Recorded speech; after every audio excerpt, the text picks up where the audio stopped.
notre focus de ce dimanche soir. Depuis le début de l'année, des attaques contre les migrants africains se multiplient en Afrique du Sud. Des commerces sont pillés, des familles contraintes de fuir, tandis que des mouvements anti-immigration gagnent en visibilité. Pour comprendre les racines de cette violence, nous recevons Philippe Gervais-Lamboni. Il est géographe, professeur à l'université Paris-Nanterre et spécialiste de l'Afrique du Sud depuis plus de 30 ans. Bonsoir, merci à vous d'être dans le Journal de l'Afrique. Vous observez l'Afrique du Sud depuis la fin de l'apartheid. Vous avez dirigé l'Institut français en Afrique du Sud à Johannesburg dans les années 90, 30 ans après la naissance de cette fameuse nation arc-en-ciel. Comment expliquez-vous que les migrants africains soient aujourd'hui pris pour cible ? Bonsoir, merci.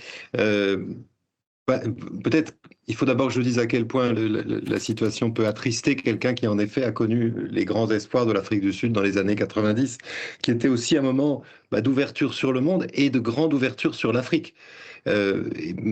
Absolument enthousiasmant et on est particulièrement attristé quand on voit la situation actuelle.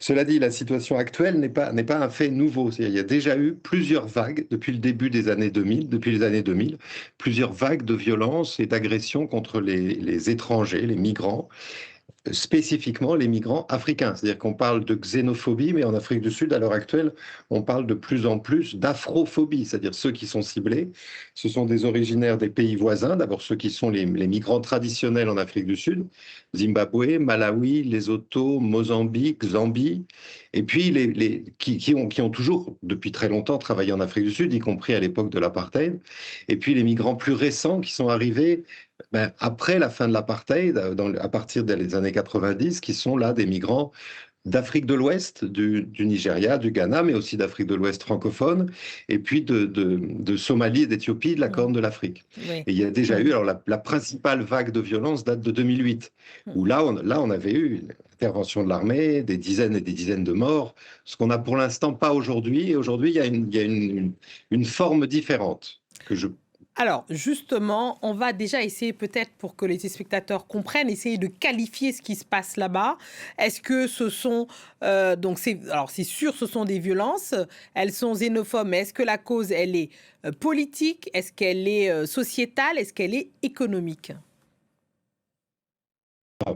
Vous avez un arrière-plan en Afrique du Sud, qui est l'arrière-plan socio-économique, disons, où effectivement le taux de chômage les chiffres ne veulent presque plus rien dire, mais on est au-dessus de 30%, et en particulier dans la population noire, et dans certains espaces de l'Afrique du Sud, on est à 60% de chômage. Donc on a cette grande inquiétude sur l'avenir qui est liée à cette situation, ça c'est une chose, et qui désigne aussi des promesses non tenues du post-apartheid, qui devait quand même améliorer la situation des gens, qui l'a améliorée en apportant plus de services, mais qui n'a pas réussi à répondre à cette question de l'emploi.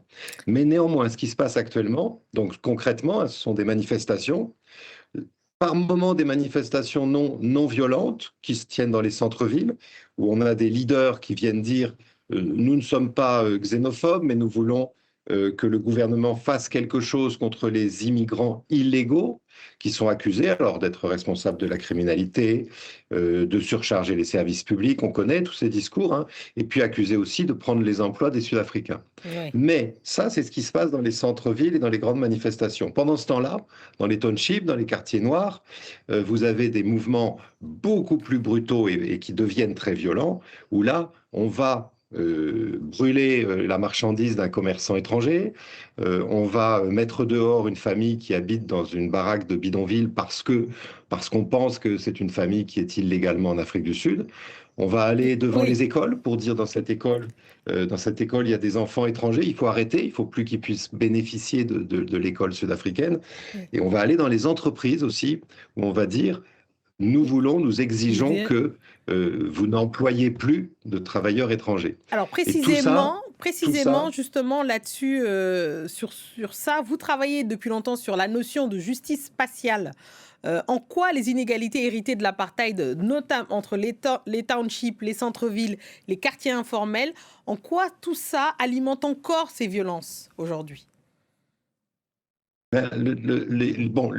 les lieux où se tiennent les vraies violences contre les étrangers, ce sont essentiellement les quartiers dits informels, qu'on appellerait bidonvilles ou squatter camps, parce que c'est là que vivent la plus grande part des travailleurs étrangers pauvres, qui sont donc des cibles faciles.